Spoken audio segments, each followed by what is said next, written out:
नमस्कार, आप देख रहे हैं राष्ट्र प्रथम। आपके साथ मैं हूं तुषार शर्मा। बुलेटिन की शुरुआत करेंगे हेडलाइंस के साथ।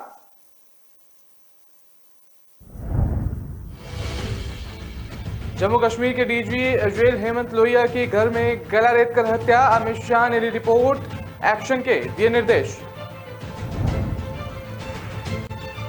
वैष्णो देवी के दर्शन के बाद आज राजौरी जनसभा में मास्टर स्ट्रोक से विरोधियों को ढेर करेंगे अमित शाह। जम्मू कश्मीर में गुज्जर, बकरावल और पहाड़ी समुदाय के लोगों से मिले गृह मंत्री। सीएम योगी आदित्यनाथ ने किया कन्या पूजन, विजयदशमी की शोभा यात्रा भी निकाली। दशहरा रैली से पहले शिंदे और ठाकरे गुट का एक दूसरे पर तंज, वीडियो करके जारी किया वार। तो अब खबरें जानेंगे विस्तार से। आपको बता दें कि जम्मू कश्मीर में सोमवार देर रात एक बड़ी घटना सामने आई है। जम्मू कश्मीर के पुलिस महानिदेशक हेमंत लोहिया की यहां उनके निवास पर किसी ने गला रेतकर हत्या कर दी। फिलहाल पुलिस को उनके घरेलू सहायक पर शक है, जो अभी फरार चल रहा है। बता दें, एक वरिष्ठ पुलिस अधिकारी ने इस संबंध में जानकारी दी है और अतिरिक्त पुलिस महानिदेशक मुकेश सिंह ने बताया है कि घरेलू सहायक घटना के बाद से फरार है। पुलिस ने उसकी तलाशी शुरू कर दी है। ये घटना ऐसे वक्त पर हुई है जब केंद्रीय गृह मंत्री अमित शाह जम्मू कश्मीर के दौरे पर हैं। उन्हें हेमंत लोहिया मर्डर के मामले में जम्मू कश्मीर के डीजीपी से पूरा रिपोर्ट लिया है। इसके साथ ही आरोपियों की तत्काल गिरफ्तारी के निर्देश भी दिए हैं। बता दें कि अतिरिक्त पुलिस महानिदेशक मुकेश सिंह ने बताया कि 1992 बेंच के आईपीएस अधिकारी हेमंत लोहिया शहर के बाहरी इलाके में अपने उदयवाला निवास स्थान पर मृत मिले हैं। जब पुलिस की टीम सूचना के बाद मौके पर पहुंची थी तो उनका गला रेता हुआ था और वारदात स्थल को प्रथम दृष्टया देखकर लागू कर दिया गया था। बता दें कि उन्हें संदिग्ध हालत में पाया गया था और फिलहाल लोहिया का नौकर मौके से फरार बताया जा रहा है और उसकी तलाश के लिए कई टीमें लगाई गई हैं। और वहीं लोहिया के घर पर फोरेंसिक और अपराध जांच दल ने भी निरीक्षण किया। जम्मू कश्मीर पुलिस के मुताबिक उनके कमरे में टूटी हुई बोतल मिली है और अतिरिक्त पुलिस महानिदेशक मुकेश सिंह ने कहा कि जम्मू कश्मीर पुलिस परिवार अपने वरिष्ठ अधिकारी की मौत पर दुख प्रकट करता है। बता दें कि लोहिया को अगस्त में पुलिस महानिदेशक बनाया गया था। वहीं हेमंत की मौत की खबर सुनकर उनके परिवार वालों का रो रो कर फिलहाल अभी बुरा हाल है। केंद्रीय गृह मंत्री अमित शाह के जम्मू कश्मीर दौरे का आज दूसरा दिन है। सूत्रों की माने तो आज अमित शाह राजौरी की जनसभा में जम्मू कश्मीर के एक बड़े तबके पहाड़ी समुदाय को बड़ी सौगात दे सकते हैं, ऐसी जानकारी मिल रही है। बताया जा रहा है कि वो पहाड़ी समुदाय को एसटी स्टेटस दिए जाने की कई साल से चली आ रही मांग पर बड़ा ऐलान कर सकते हैं। यदि ऐसा हुआ तो ये फैसला बीजेपी के लिए मास्टर स्ट्रोक माना जा रहा है, जो आने वाले विधानसभा चुनाव में बीजेपी को बड़ा फायदा पहुंचा सकता है। माना जा रहा है कि अगर पहाड़ी समुदाय को एसटी का स्टेटस मिलता है तो यह भारतीय जनता पार्टी के लिए गेम चेंजर साबित हो सकता है। दरअसल पहाड़ी समुदाय जम्मू कश्मीर के करीब 5 जिलों में प्रभाव रखते हैं, जबकि करीब 10 ऐसे विधानसभा सीटें हैं जो सीधे तौर पर इनसे प्रभावित होती हैं। ऐसे में इस फैसले का असर आने वाले विधानसभा चुनाव में पड़ेगा और बीजेपी को सीधे फायदा मिल सकता है। एक तरफ पहाड़ी समुदाय को एसटी घोषित करने से बीजेपी को फायदा होने की उम्मीद जताई जा रही है, तो दूसरी तरफ इस फैसले से नुकसान भी पहुंच सकता है। दरअसल वो एसटी स्टेट्स वाली कई जातियां, खासकर गुज्जर और बकरवाल, इसके खिलाफ खड़े हो सकते हैं। इसलिए गृहमंत्री अमित शाह इन समुदाय के प्रमुख लोगों से अलग अलग मुलाकात करने के विचार कर रहे हैं। मालूम हो कि पहाड़ी बोलने वाली करीब 4 लाख से ज्यादा आबादी 1965 से इस बात की मांग कर रही है कि उन्हें एसटी स्टेटस दिया जाए। सूत्रों की माने तो 1965 में जम्मू कश्मीर सरकार की तरफ से स्टेटस दिए जाने के लिए लगाई गई जातियों की लिस्ट तैयार कर भारत सरकार को भेजी गई थी, जिसमें गुज्जर, बकरवाल और अन्य जातियां शामिल थी और उस समय कांग्रेस की भी सरकार थी।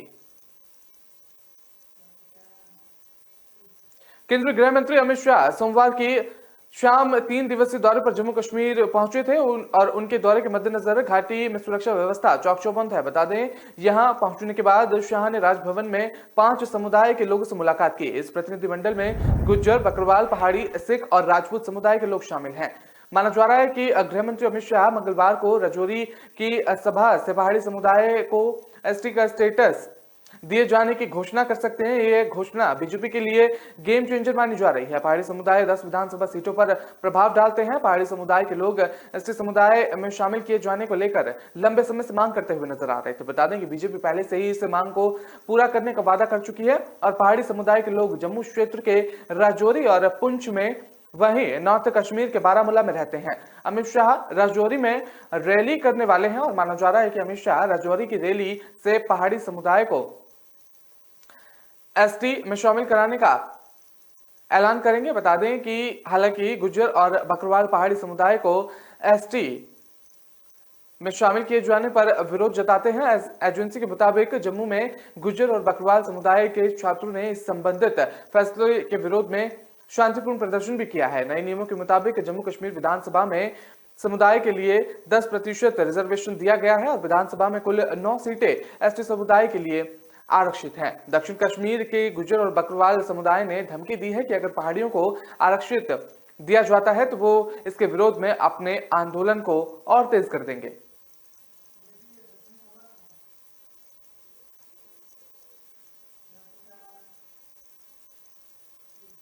यूपी के मुख्यमंत्री योगी आदित्यनाथ नवमी को सुबह 8 बजे गोरखनाथ मंदिर में कन्या पूजन किया। बता दें कि वो पूजन गोरक्षपीठ ध्वर के रूप में किया था और इस खास मौके पर सुबह से ही गोरखनाथ मंदिर में पूजा पाठ की आयोजनों के साथ उत्सव का माहौल बना रहा और कन्या पूजन के बाद भंडारा और अन्य कार्यक्रम होगा। बता दें कि दोपहर 3 बजे के बाद मुख्यमंत्री योगी आदित्यनाथ रथ पर सवार होकर रामलीला मैदान तक जाएंगे। इस दौरान हर धर्म और समुदाय के लोग रास्ते भर उनका स्वागत करेंगे और वर्षों से चली आ रही गोरक्षपीठ की परंपरा का निर्वहन करते हुए वो रामलीला मैदान पहुंचकर भगवान श्री राम का राज तिलक भी करेंगे। इसके बाद जनसभा को भी संबोधित करेंगे। इस दौरान मुख्यमंत्री योगी आदित्यनाथ के मंदिर वापस पहुंचने के बाद सहभोज का आयोजन होगा। इससे पहले योगी आदित्यनाथ ने अष्टमी तिथि की मान से रविवार रात को गोरखनाथ पीठ मंदिर के शक्तिपीठ में पूरे विधि विधान से विशिष्ट महानिशा पूजन किया था। बता दें वही रविवार शाम को गोरखपुर पहुंचे थे। अष्टमी पर पूजा के बाद मुख्यमंत्री योगी आदित्यनाथ ने वेदी पर उगे जो के पौधे को वैदिक मंत्रों के बीच काटा और हवन की वेदी पर ब्रह्मा विष्णु रुद्र और अग्नि देवता का आवाहन करते हुए सीएम ने लोक मंगल की कामना की। सीएम विजयदशमी तक गोरखपुर में ही रहेंगे। बता दें कि विजयदशमी पर हर बार की तरह इस साल भी गोरखनाथ मंदिर में लगने वाली संतों की अदालत में गोरक्षपीठ योगी आदित्यनाथ दंडाधिकारी की भूमिका में रहेंगे और इस अदालत में वे संतों के आपसी विवाद सुलझाएंगे और साथ ही विजय शोभा यात्रा की अगुवाई करेंगे। गोरखनाथ मंदिर की ओर से मिली जानकारी के मुताबिक गोरक्षपीठ में विजयदशमी का दिन एक और मायने में भी खास होता है। इस दिन यहां संतों की अदालत लगती है और गोरक्षपीठ दंडाधिकारी की भूमिका में होते हैं। दशहरा रैली को लेकर एकनाथ शिंदे और उद्धव ठाकरे गुट अभी भी आमने सामने हैं। कोर्ट ने उद्धव ठाकरे के नेतृत्व वाले गुट को दादर के शिवाजी पार्क में दशहरा रैली की अनुमति दी है और महाराष्ट्र के मुख्यमंत्री एकनाथ शिंदे के नेतृत्व वाले गुट बॉम्बे कुर्ला कॉम्प्लेक्स में रैली करेगा और 5 अक्टूबर को होने वाली इस दोनों रैलियों से पहले शिवसेना के दोनों गुटों ने रैली के वीडियो टीजर जारी कर एक दूसरे पर तंज कसते हैं। बता दें कि शिव गुट ने सोशल मीडिया पर प्लेटफॉर्म के जरिए वीडियो जारी करते हुए बॉम्बे कॉम्प्लेक्स में बड़ी संख्या में लोगों से आने का आह्वान किया। इस वीडियो में बाल ठाकरे की आवाज है जिसमें कहा गया है कि शिवाजी शिवसेना और हिंदुत्व का भगवा झंडा फहराता रहेगा और साथ ही यह भी बताया गया है कि सभा के दौरान राष्ट्रीय मुद्दों पर भी चर्चा की जाएगी। प्रेरणादायक भाषण दिए जाएंगे और टीजर में पार्टी कार्यकर्ताओं और उनके प्रयासों की सराहना करने पर भी जोर दिया गया है। शिव गुट ने ठाकरे गुट की तुलना करते हुए वीडियो में परोक्ष हमला किया और बताया कि दूसरा गुट विश्वासघात, मर्दांगनी जैसे शब्दों पर ध्यान केंद्रित करेगा। उद्धव ठाकरे के नेतृत्व वाला गुट शिवाजी पार्क में दशहरा रैली करेगा और उनके टीजर की शुरुआत उद्धव ठाकरे की आवाज से होती है जिसमें उन्होंने छत्रपति शिवाजी महाराज के हवाले से कहा कि कभी भी पीछे से वार नहीं करना चाहिए, लेकिन अगर कोई करता है तो उसे जिंदा नहीं छोड़ना चाहिए। इस आयोजन के ऐतिहासिक बताते हुए शिवसेना नेता ने जोर देकर कहा कि उनके पास अपने लिए कुछ नहीं बचा, केवल वो एक शक्ति है जो लोगों ने उन्हें दी है। फिलहाल वक्त तो चला एक छोटे से ब्रेक का। खबरों का सिलसिला लगातार जारी रहेगा।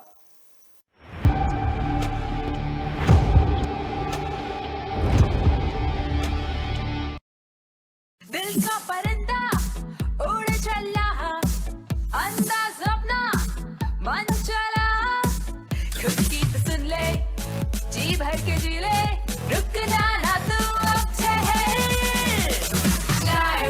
Lyra, anytime, anywhere. Lyra, everybody loves to wear. Lyra, anytime, anywhere.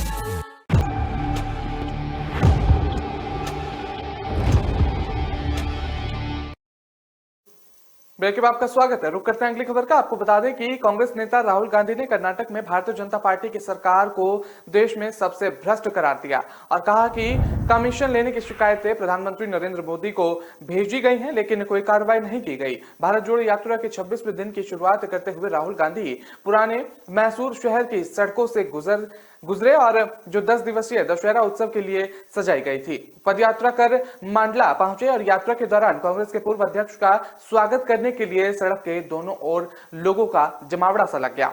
यात्रा के तहत कर्नाटक, तमिलनाडु और केरल में अब तक 600 किलोमीटर से अधिक की दूरी तय की जा चुकी है और मैसूर में ढोल की थाप के बीच यात्रा आगे बढ़ी। पारंपरिक परिधान पहने कलाकार कांग्रेस नेता के साथ चल रहे थे और राहुल गांधी ने रास्ते में समर्थकों के साथ मिलते और उनके साथ तस्वीरें खिंचवाते हुए 22 किलोमीटर की दूरी तय करने के बाद मांड्या के पडपुरा बस अड्डा पर एक जनसभा को संबोधित भी किया। वहां उन्होंने कर्नाटक में बीजेपी सरकार पर निशाना साधा। उन्होंने कहा कि राज्य में ये 40% कमीशन सरकार सबसे रिश्वत ले रही है और इससे सर्वाधिक पीड़ित किसान, मजदूर, छोटे कारोबारी और सूक्ष्म और मंझोले उद्यम है और उन्होंने आरोप लगाया कि ये पूरे देश में सर्वाधिक भ्रष्ट सरकार है। यहाँ की बीजेपी सरकार 40% कमीशन ले रही है। कर्नाटक के ठेकेदार ने प्रधानमंत्री को कमीशन के बारे में एक पत्र लिखा, लेकिन कोई कार्रवाई नहीं की गई और न ही जवाब दिया गया। कांग्रेस सांसद राहुल गांधी ने कहा कि यहाँ तक कि बीजेपी कार्यकर्ताओं को भी नहीं बख्शा गया और एक हालिया उदाहरण एक ठेकेदार द्वारा आत्महत्या कराना है और जो बीजेपी का एक नेता हुआ करता था और उसने कमीशन नहीं दे सकने के कारण ये कठोर कदम उठाया। बता दें, उन्होंने लोगों से नफरत की राजनीति और देश में बीजेपी द्वारा की जा रही हिंसा के खिलाफ भारत जोड़ो यात्रा में शामिल होने की अपील की और साथ ही दशहरा उत्सव की भी लोगों को शुभकामनाएं भी दी। राहुल गांधी ने रविवार रात मैसूर में मूसलाधार बारिश के बीच एक जनसभा को संबोधित भी किया था और भीगने के बाद भी अपना भाषण उन्होंने जारी रखा था।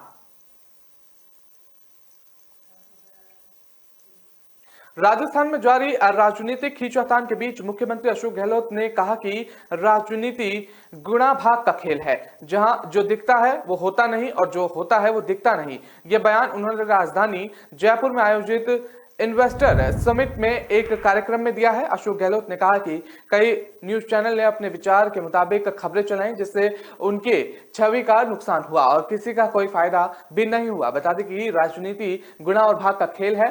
कई बार जो दिखता है वो सच नहीं होता और जो नहीं दिख रहा होता है वो सच होता है। 25 सितंबर को मुख्यमंत्री आवास पर कांग्रेस विधायक दल की बैठक बुलाए जाने से राजनीतिक संकट पैदा हो गया था और इस बैठक को कांग्रेस के राष्ट्रीय अध्यक्ष पद चुनाव के लिए गहलोत के संभावित उम्मीदवार के मद्देनजर राज्य में नेतृत्व परिवर्तन की कवायद के रूप में देखा गया था। राजस्थान में इस बैठक के लिए एआईसीसी महासचिव अजय माकन और राज्यसभा में विपक्ष के तत्कालीन नेता मल्लिकार्जुन खड़गे पर्यवेक्षक के रूप में सीएलपी की बैठक के लिए भेजे गए थे, लेकिन गहलोत गुट के विधायकों ने बगावत कर दी थी और 25 सितंबर को नया सीएम चुने जाने की बैठक शुरू होने से कुछ घंटे पहले गहलोत के वफादार विधायकों ने राजस्थान के संसदीय कार्य मंत्री शांति धारीवाल के आवास पर समांतर बैठक की थी और सीएलपी बैठक का बहिष्कार किया था। बता दें कि गहलोत गुट के विधायकों का कहना था कि जुलाई 2020 में राजनीतिक संकट के दौरान जिन लोगों ने गहलोत गुट का समर्थन किया था उनमें से ही किसी को सीएम चुने जाए या ना कि सचिन पायलट।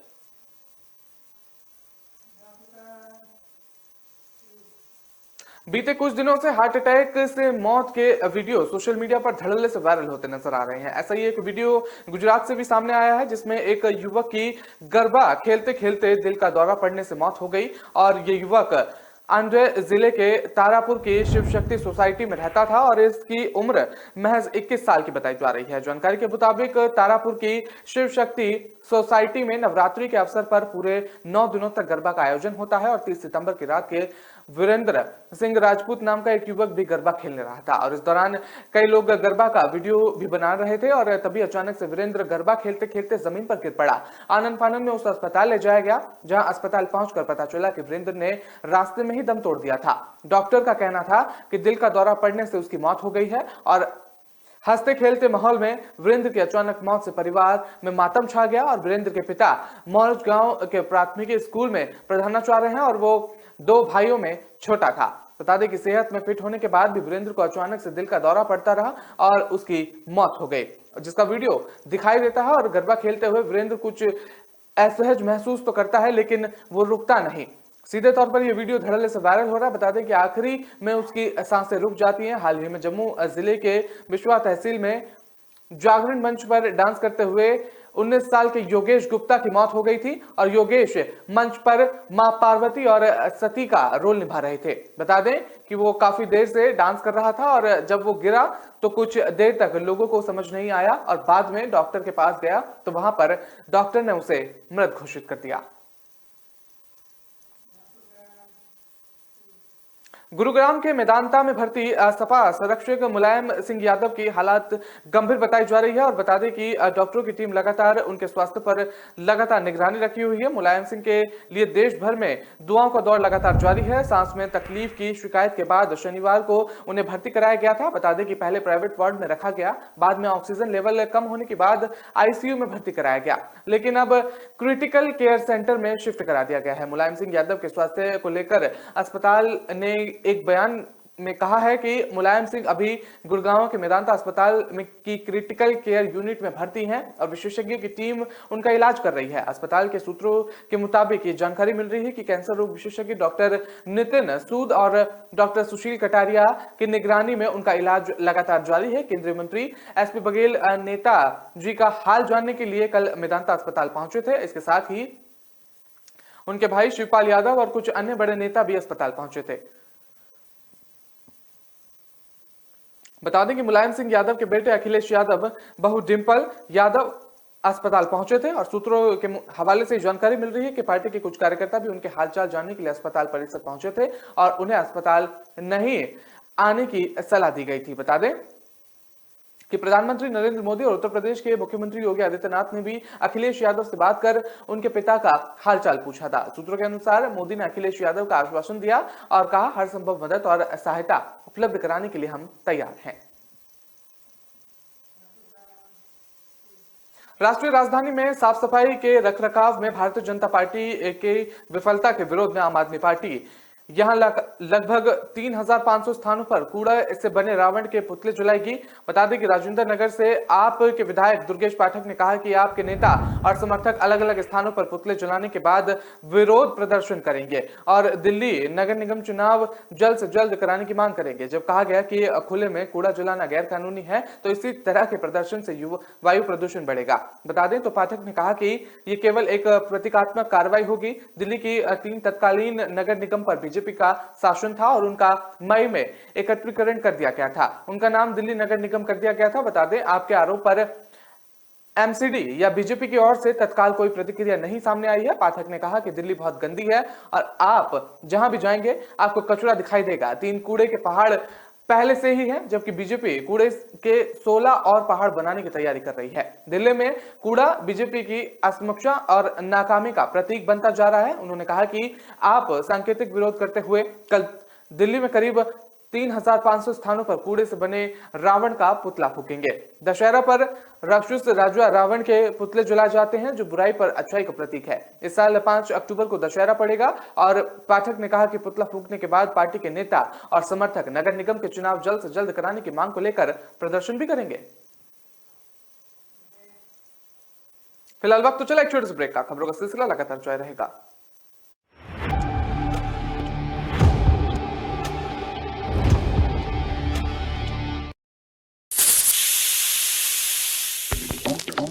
भिगोना पड़ेगा, उबालना पड़ेगा, पर कौन बोला रेसिपी फॉलो करना पड़ेगा। थोड़ा रोस्ट, थोड़ा फ्राई, थोड़ा लो, थोड़ा हाई, थोड़ा अपना वाला ट्राई। मेरा ट्विस्ट, मेरा टेस्ट, मेरा ट्विस्ट। वंडर मसालों की रेंज है तैयार, जिन्हें है आपके ट्विस्ट का इंतजार। अमृतसरी छोले, मेरे वाले छोले। वंडर मसाला, मेरा ट्विस्ट, मेरा टेस्ट।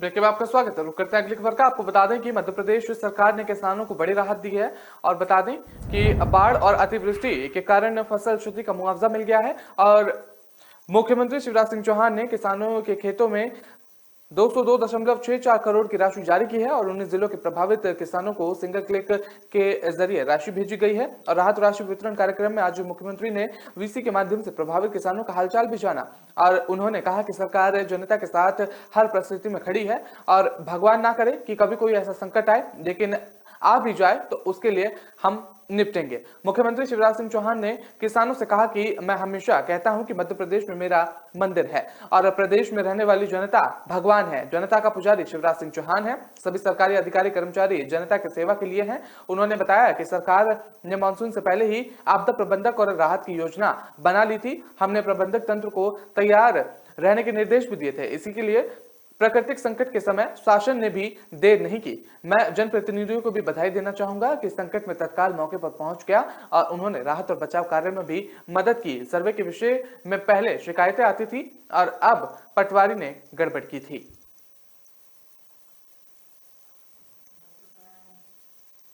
मध्य प्रदेश सरकार के नशाबंदी अभियान पर पूर्व मुख्यमंत्री कमलनाथ ने तीखा हमला किया है। कमलनाथ ने आरोप लगाया है कि जिसकी सरपरस्ती में पिछले 18 सालों में नशे का कारोबार फल फूल रहा था, आज वो नशे के अवगुण बता रहे हैं। और उन्होंने बताया कि हमला करते हुए ये भी कहा कि जिस शिवराज सरकार में आज जो शराब सस्ती कर घर घर पहुंचाने का पूरा इंतजाम किया गया है, वो आज नशे को लेकर बड़ी बातें कर रहे हैं। पीसीसी चीफ कमलनाथ ने अपने ट्विटर अकाउंट पर लिखा कि बड़ा आश्चर्य है। सीधे तौर पर सवाल खड़े करते हुए उन्होंने कहा कि जिनकी मध्य प्रदेश में 18 वर्ष से सरकार है, जिनकी सरकार में नशे का व्यापार खूब फला फूला और वो आज नशे पर उपदेश दे रहे हैं, नशे के अवगुण बता रहे हैं, नशे से होने वाले अपराध बता रहे हैं और नशे के अवैध कारोबार पर कार्रवाई का संकल्प ले रहे हैं। कमलनाथ ने आरोप लगाया कि प्रदेश में शिवराज सरकार में अवैध जहरीली शराब से सैकड़ों लोगों की मौत हुई है। हमने शिवराज सरकार में वो समय भी देखा है जब कोरोना काल में सभी चीजें बंद थी और यहाँ तक कि धार्मिक स्थल भी बंद थे, लेकिन शराब की दुकानें बदस्तूर लगातार और चालू थी। मध्य प्रदेश के कई शहरों में आज नशे का व्यापार खुलेआम चल रहा है। बड़ी संख्या में युवा इसकी चपेट में आते भी नजर आ रहे हैं।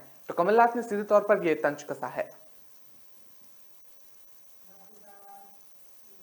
दिल्ली के पर्यावरण मंत्री गोपाल राय ने विंटर एक्शन प्लान के लिए एक ग्रीन वॉर रूम का शुभारंभ किया है। इस वॉर रूम से वायु प्रदूषण की 24 घंटे निगरानी होगी और इस ग्रीन रूम का शुभारंभ करते हुए पर्यावरण मंत्री गोपाल राय ने कहा कि ये वॉर रूम दिल्ली सचिवालय की 7वीं मंजिल से काम करेगा, जहां पर्यावरण वैज्ञानिकों और अन्य अधिकारियों की 12 सदस्यीय टीम तैनात की जाएगी। पर्यावरण मंत्री गोपाल राय ने मीडिया से बातचीत करते हुए कहा कि हमने आज से advance green room war launch किया है और ये 24 घंटे काम करेगा। ये 24/7 वायु प्रदूषण के स्तर की निगरानी करेगा और ये सुनिश्चित करेगा कि संशोधित GRAP के अनुसार प्रदूषण को रोकने के लिए अभी आवश्यक उपाय किए गए थे। इसके अलावा ये वॉर रूम शहर के प्रदूषण आंकड़ों का भी डेटा देगा। इसके साथ ही ग्रीन वॉर रूम को ग्रीन दिल्ली ऐप के से भी जोड़ा जाएगा और इसके बाद जनता प्रदूषण के संबंध में अपनी शिकायतें जैसे कि कचरा जलाना या किसी भी तरीके के प्रदूषण की जानकारी यहां से दे सकती है और शिकायत मिलने के बाद संबंधित विभागों को समस्या का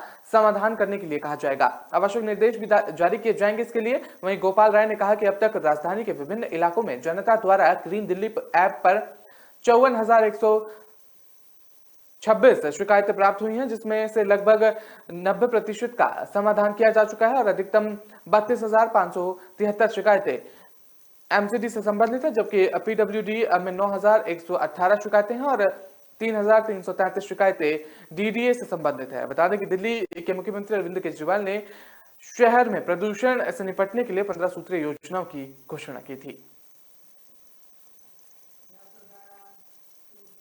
मेट्रो में सफर करने से रोजाना यात्रा में कम समय लगता है और साथ ही प्रदूषण से राहत दिलाने में भी मेट्रो की अहम भूमिका बताई जा रही है कि दिल्ली में 92 किलोमीटर के दायरे में मेट्रो परिचालन से यात्रियों के समय में सालाना करीब 26.9 करोड़ घंटे की बचत हो रही है और वहीं 2031 तक आंकड़ा 57.2 करोड़ होने की उम्मीद बताई जा रही है। वहीं बता दें कि एक रिपोर्ट में दावा किया है कि अगले 10 सालों में करीब दोगुना समय की बचत होगी और साथ ही मेट्रो के इस्तेमाल से 5 लाख वाहनों के हटाने के कारण प्रदूषण में कमी आई है। इसके साथ ही वाहनों की बढ़ती संख्या के कारण सड़कों पर जाम की समस्या कम हो गई है। 2019 में मेट्रो में यात्रियों की संख्या बढ़ने से करीब 4.74 लाख वाहन कम हुए थे। दरअसल दिल्ली मेट्रो रेल कॉर्पोरेशन की इस पहल से करीब 7 लाख टन प्रदूषकों को हटाने में भी मदद मिल रही है। कई यात्री अपने निजी वाहनों को घरों में छोड़कर मेट्रो में सफर करने लगे हैं और इससे जीवनक्षम ईंधन से चलने वाले वाहन कम हुए हैं। बता दें कि दिल्ली मेट्रो के परिचालन में स्वच्छ ऊर्जा के इस्तेमाल से ग्रीन हाउस गैसों के उत्सर्जन के मामले में भी बड़ी कामयाबी मिली है और इससे पर्यावरण को स्वच्छ बनाने के साथ साथ कार्बन क्रेडिट से भी सालाना करोड़ की कमाई हो रही है। 6 साल के दौरान डीएमआरसी 35.5 लाख कार्बन क्रेडिट के जरिए करीब 19.5 करोड़ रुपए का राजस्व अर्जित किया। वहीं दिल्ली मेट्रो ने करीब 392 किलोमीटर नेटवर्क पर योजना करीब 50 लाख यात्रा हो रही हैं और फेज 4 मेट्रो के 3 कॉरिडोर पर मेट्रो सेवाएं शुरू होने से न केवल यात्रियों की सहूलियत बढ़ेगी बल्कि पर्यावरण भी बेहतर होगा। इसके साथ ही सड़कों से वाहन की संख्या में कमी और सार्वजनिक परिवहन अपनाने वालों की संख्या में बढ़ोतरी होगी। तो फिलहाल इस बुलेटिन में इतना ही। मुझे दीजिए इजाजत। आप हमारी खबरों को विस्तार से पढ़ने के लिए आप हमारी वेबसाइट का भी इस्तेमाल कर सकते हैं। www.kalamkartavya.com पर जाकर आप खबरों को विस्तार से भी पढ़ सकते हैं। नमस्कार।